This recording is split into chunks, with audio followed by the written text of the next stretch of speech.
Hello, everybody, and welcome back to the New Nasty Boys. I'm your host this morning, afternoon, evening, whenever you decide to listen to this thing, Billy DeVore, and sitting next to me is nobody. It's just me this evening, morning, afternoon, whenever you decide to listen to this thing or watch. So I got back from Seattle on Tuesday around 3:40 is when we landed and got home around 5. And I got up that morning at 3:10. So full day, very tired. Got home, slept, and then Chris is booked up doing shows preparing for Limestone. So I figured let's try something new and I'll just rip a full one by myself, get everybody caught up, all that good stuff. Talk about what happened the past week and a couple days. Talk a little bit about the trip, but save more of that for when Chris is back next week. But super excited. Get the read out of the way immediately. Check this one out. Fear the Pasquatch. Oh, almost fell over because this chair doesn't have a wheel. As you can see, the lean against the wall. Not great. But anyway, intheclutch.com, just Nasty Boys, all caps, 10% off your next purchase, a bunch of awesome MLB PA stuff. So you don't just have to rep your Cincinnati guys, you can rep some of your other favorite players like Shohei Ohtani, Aaron Judge, if that's your thing. I watched him steal a home run and hit two at T-Mobile Park. It was very impressive, but also that guy just everywhere he goes, and I'm just in the stands, does something spectacular. But that's also why he was the MVP last year, and I'm not just going to take credit and say, well, because I'm there, he did that. So definitely check that out, give it a look. But yeah, so just going to ride this thing out. But yeah, Seattle was great. I ended up getting on the Root Sports podcast, Jesus Christ, the Root Sports broadcast on Friday night. Watched Key Brian Hayes hit one into Edgar's Cantina. Jake and I not thrilled. Also, why Jake and I didn't record, just ran out of time. Just having a good time, catching up, being buds, and it just wasn't in the cards. Didn't happen. Sorry for all you folks who were looking forward to them. I was too, but it just, sometimes it just doesn't work out. So it was a pretty great trip. Brought back 18 different beers in 2 suitcases, so loaded up on the good stuff. But yeah, one of the very interesting things I got to see that like I was waiting to see it live. I'd seen it on Twitter and other places. I went to a Rainiers game, AAA affiliate of the Seattle Mariners, and when I was there, I got to see the challenge pitch call live and on the field, and it was awesome. It was great. I mean, it didn't seem like it slowed the game down. It was just a quick 10-second in-out, throw it up on the Jumbotron, looked like a call at a tennis match. If it was in or out, just same thing, just going up on the screen really quick. It was awesome. Like, it was really cool. And I'm excited to see that come up to the majors, hopefully next year, because it seems like they have the kinks ironed out, but that was just me, Drake at a left field, pointed up at a Jumbotron, go, oh, yeah, looks like he missed the call. So I don't know. But pretty cool. In recent A's activity, you had a kid hop over. I don't know, kid. I mean, he's a teenager, probably like 15, 16, 17. Hop onto the field, run the bases, and then hop back off, and no one stopped him.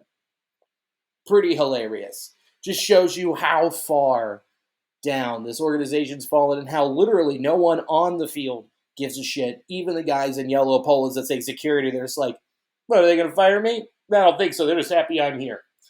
So funny.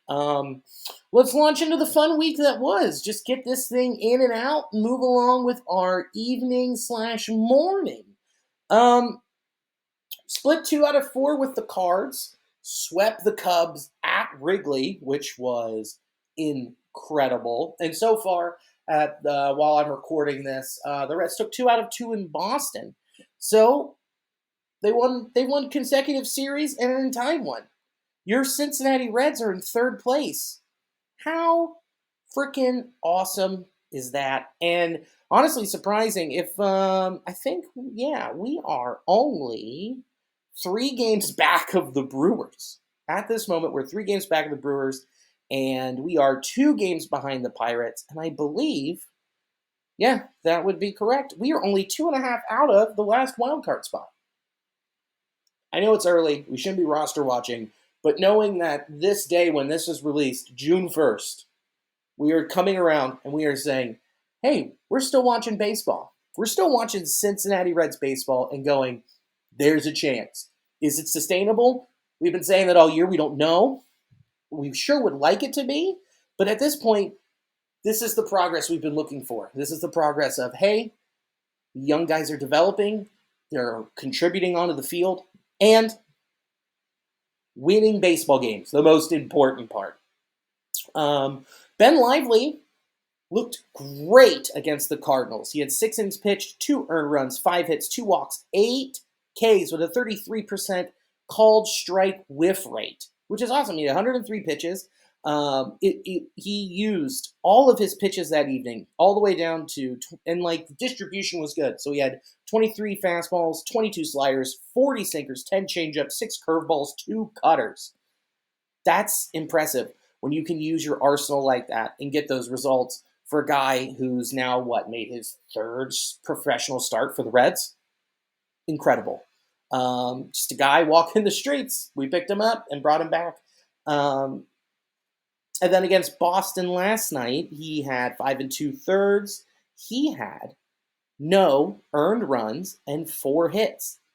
I mean, for a team right now who is floundering with starting pitching, which happens at the top with Ashcraft, and then not having Lodolo, and probably having the highest starter ERA in the National League, probably all of baseball. It's amazing to see DJ go to work and bring these guys in and really make it work. What I think after seeing what he's done since 2019, I think that they have finally figured something out with what DJ can work with. DJ can teach velocity, which is why they brought Bodie in from Driveline, and also you can teach the velocity, get a couple more ticks, but if you have control, he can mold you. I mean, that's what he's done with Ben Lively. That's what he's done with Luke Weaver, who we'll talk about shortly.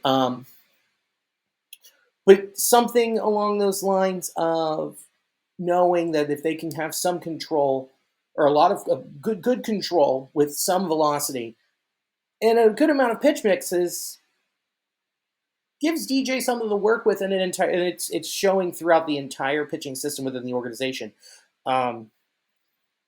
And the Cardinals, albeit not a great record, they still have to deal with Nolan Arenado and Paul Goldschmidt and a not up to snuff Wilson Contreras, but still impressive for a guy who's made his 3rd or 4th start in a Reds uniform.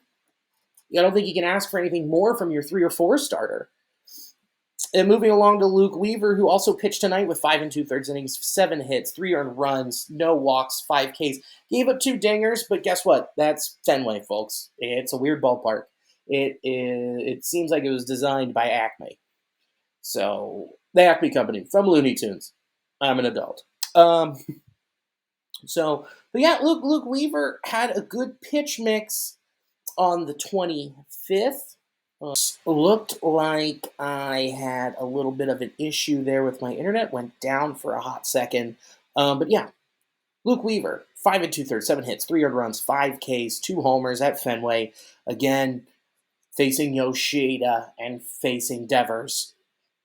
Still impressive, and against an offense that has been very good in Boston. And according to the power rankings the beginning of the week, I believe they were the 8th best team in baseball, according to Major League Baseball, and we just took 2 out of 2 from them.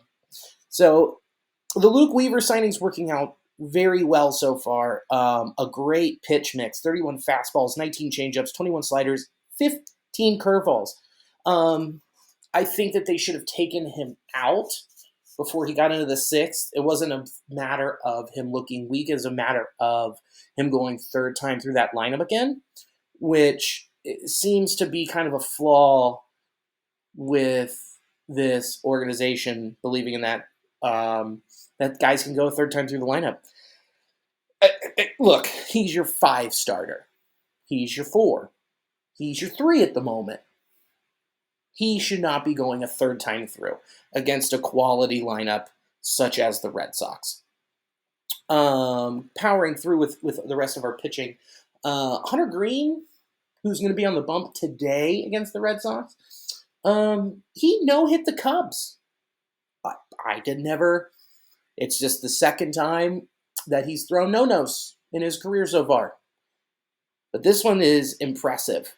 He had 16 whiffs, 29.1 called strike whiffs on 110 pitches, 6 innings pitched, 2 walks, 11 Ks, 67 fastballs, 37 sliders, and 6 changeup. That percentage is down 0.2 from his last start, and his slider is down 6.7% in the usage department from his prior start.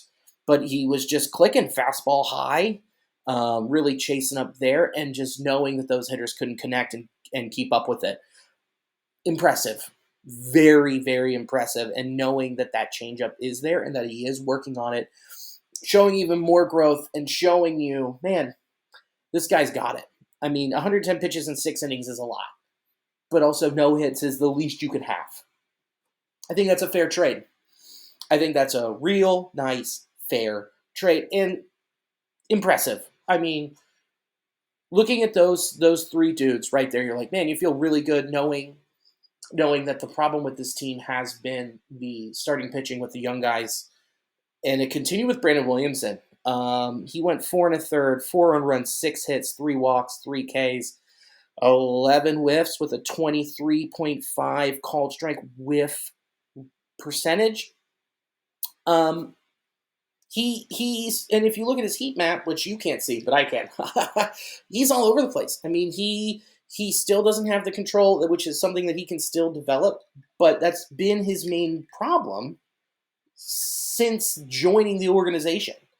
Has been his control. You saw it in spring training this year, and it followed him up here outside of his first start in Colorado. I don't know what it is. The pitch mix is nice when you've got 5 different pitches, but you need to throw him in the zone for a little bit. Get him to chase a little bit and don't just put on free runners. I think that he might be a case for the Reds seeing what they have for him starting, and I think he will be moving to the bullpen soon for someone that is in AAA right now that we're all very excited about. And it was great to see that Graham Ashcraft corrected himself. He corrected. He's given up on his sinker for some reason. He's also given up on his curveball. He's just become a 2-pitch pitcher. I don't know why he's adjusted and done that, because that was one of his strengths of last season. He threw 50 cutters and 42 sliders. Almost 50-50, 54.4%, 46.7, 27.2 call strike whiff percentage. 5 innings pitched, 3 earned runs, 5 hits, 3 walks, 6 Ks. He's getting the Ks. The walks are scary.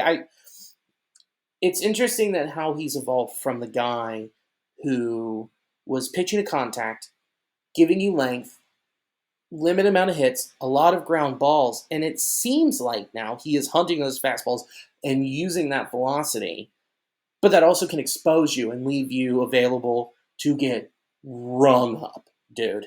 Just taken yard. And luckily, this time against the Cubs, it didn't happen as bad as the prior 2 starts. But overall, if you can see this improvement, again, from where he was, very reassuring.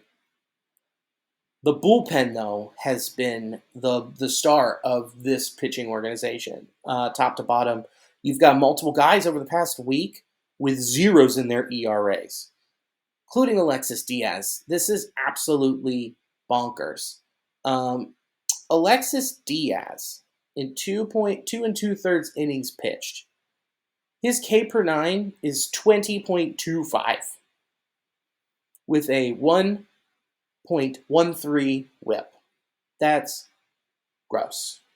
This is all of these stats starting from now on. Those are going, they started on Monday night. Fangraphs hasn't updated, and that will be in the morning.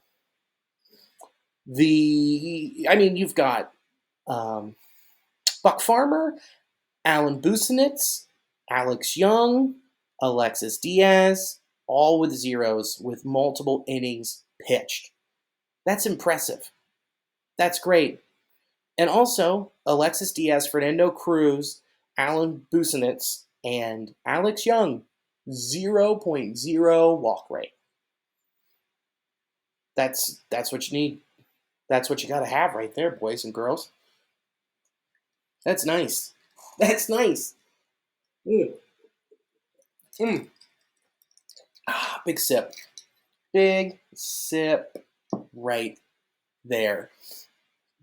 Eduardo Salazar, the guy that we called up from AAA, who moved through AA, AAA, he's leaving him up a little bit, getting shelled. He's got a 444 average against him with a 3 whip. His left on base is 40%. Not great. He almost blew it against Boston last night, and they had to bring in Alexis Diaz to shut it down. That was a very scary game, but they won. And Salazar's a placeholder at the moment. He's a placeholder for the law firm. He's a placeholder for potentially Brandon Williamson being moved to the pen and him moving back down. He's a placeholder for TJ Antone, who had an MRI on his elbow again. So he's not someone that we were excited. He earned the opportunity, but he's not your answer for the next high leverage reliever in this Reds bullpen. Your batting boys of the week. Matt McLain. Matt McLain, NL Player of the Week last week. Since 5/22, so last Monday until this Monday, or this Tuesday, my apologies, until from Monday to Tuesday, 432, 488, 676 with a weighted runs created plus of 211 with 2 homers, 7 ribs, a stolen base. Holy shit. Talk about the jolt of offense that we needed when we called him up. He is that guy. He is your dude. And look, this isn't sustainable. There are peaks and valleys, of course, but come on. How could you not be more psyched for this guy? He's been in the league for like 2 weeks, 3 weeks, and already winning NL Player of the Week. You have found a long-term option in your infield who is a stud. It's nice to see that these draft picks are working and not just within pitching. I mean, we put a lot of hope into Nick Senzel and when he came up in 2019, drafted in the first round, going to be the face of the franchise. No. He's been nothing short of a disappointment. And yet now you've got this guy here like, he can play middle infield. College guy, clean, comes up, does it. It's great. It's awesome, man. That's huge. And knowing what else is on the way only gives you more hope in this franchise for the long-term plan and enjoying the benefits in the short term. Kevin Newman. What a week for this guy. Kevin Newman, 421, 560, 579, weighted runs created plus 210. No homers, 8 hits and 25 plate appearances with a walk rate of 24%, a strikeout rate of 24%. Even, baby. Even Stevens right there. It's not sustainable, of course. We all know that. It doesn't have to be in a short stretch like this. It just has to be serviceable in the time being. And someone who has completely earned their spot at first and isn't going to move, even when Dad comes back and Joseph Daniel Votto, you might platoon him or you're going to find a way to put his bat in the lineup. Don't know how. But Spencer Steer, he's the only guy here giving you a lot of pop. 2 homers, 8 RBIs, 417, 421, 594 with a weighted run created plus of 190. I know that we put numbers on the boards against the Cubs. And I understand that it's Wrigley. I get it. But man, and it's Cards, Cubs, Sox. And we're going to continue to beat up each other in the division with the Cubs, Cardinals, Pirates, Brewers. It's going to be a dogfight. Very even teams at this point. very below average. But getting those wins in your division when they are limited with the new schedule and your offense blowing up while they can, and you've got 3 or 4 or 5, I've got 6 guys hot. You got 6 hot guys. You got 6 hot guys. That's how you win ball games. They do it the hard way, for sure. But knowing that you have someone who has been a bopper, pretty great. It's exactly what this offense needed.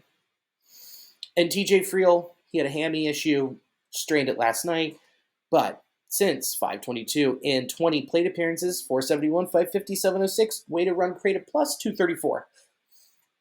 That's your center fielder. Like Chris and I have talked about, we have now solidified more places. We have solidified that Spencer Steer is playing first. We have solidified that Matt McLain is playing middle infield. We have solidified with TJ Friel in center. We don't know about left field. We don't know about right field. And we've solidified Tyler Stevenson behind the dish. And we've solidified Hunter Green 1. And this year was supposed to be figuring out Lodolo. We'll talk about him in a second. And Ashcraft. Oh, God. He wasn't last start. Ashcraft. And Will Benson last night. Let's talk about him going 3 for 3. Coming up and really turning a corner. Maybe this is a turning point for him in a Reds uniform. Maybe this is him getting out of his head. This is him being more confident. This is him looking like the guy we've seen in clips in AAA, just mashing the ball. 0 for 1 tonight, but scored a run. Was a pinch runner.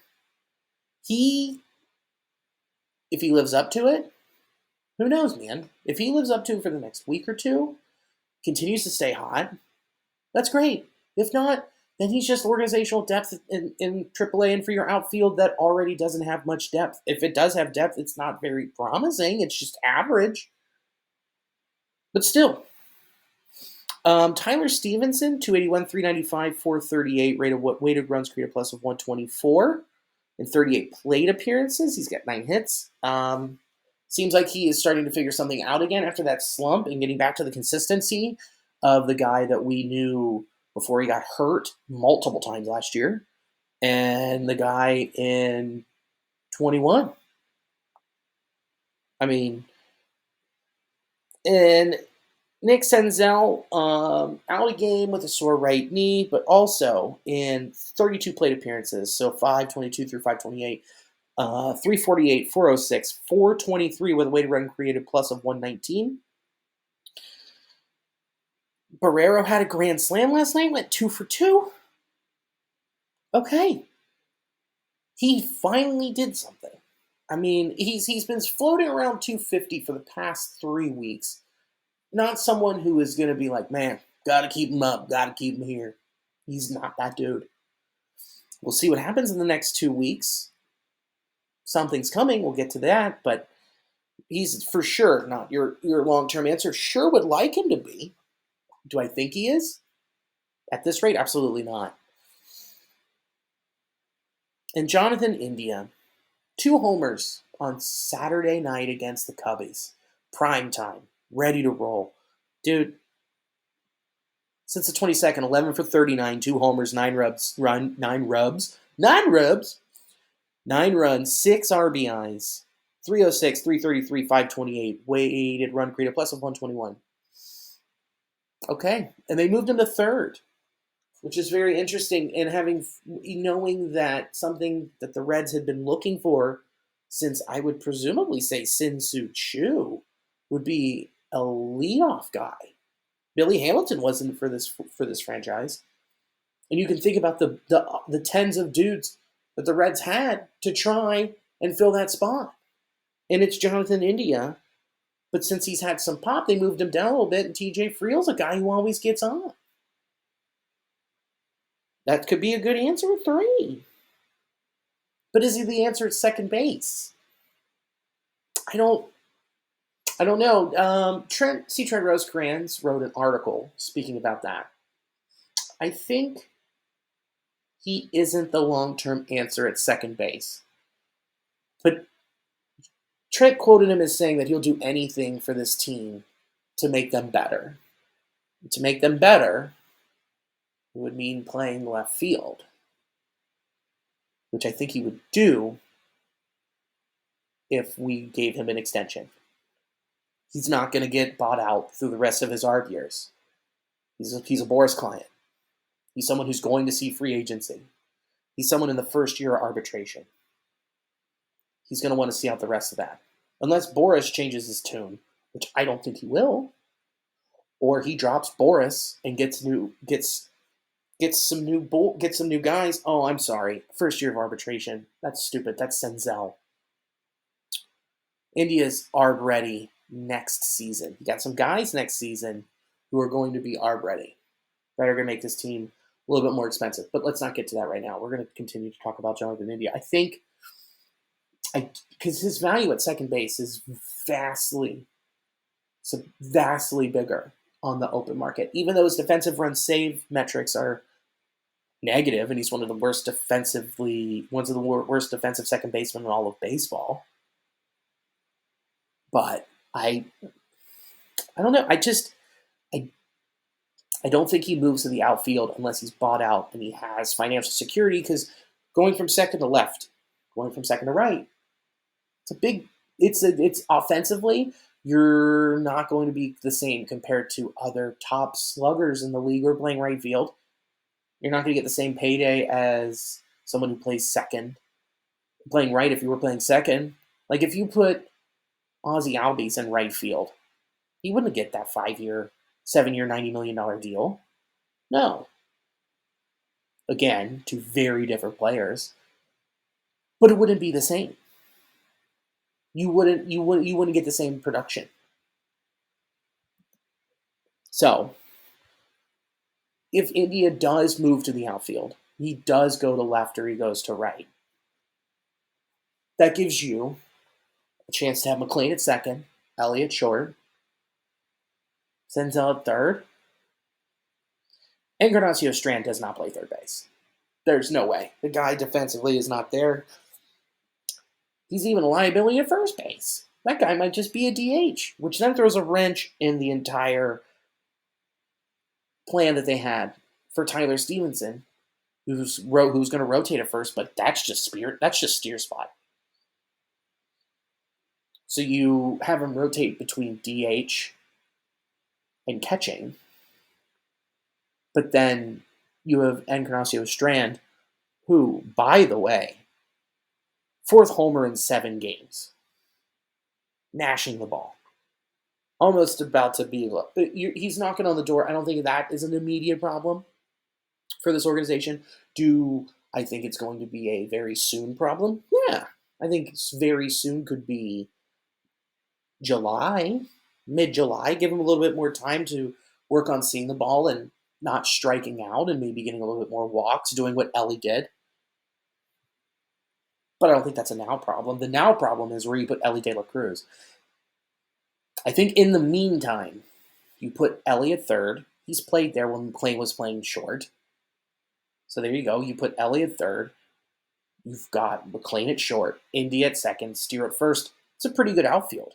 I mean, Jesus Christ, that's a pretty good infield. Stevenson behind the dish. And then your only problem is keeping Senzel in the field and playing left. TJ Friel, hopefully his hamstring isn't too bad, and that he can make a quick recovery. He plays center field.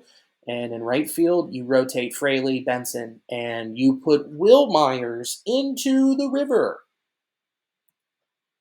That's what you do. I'm going to make a prediction here. I'm going to make a call. I'm going to throw it all line, baby boys and girls. Here's what I'm thinking. Elly De La Cruz. If you made me guess, if you made me target, he will be coming up June 19th. Why June 19th? Home series against the Rockies, Monday, Tuesday, Wednesday. If you look at this home schedule for the month, starting off on Friday, you've got Brewers, home spat of 4 games. Followed it up with a home spat against the Dodgers 6-7-8. And you go on the road at St. Louis, at Kansas City, at Houston.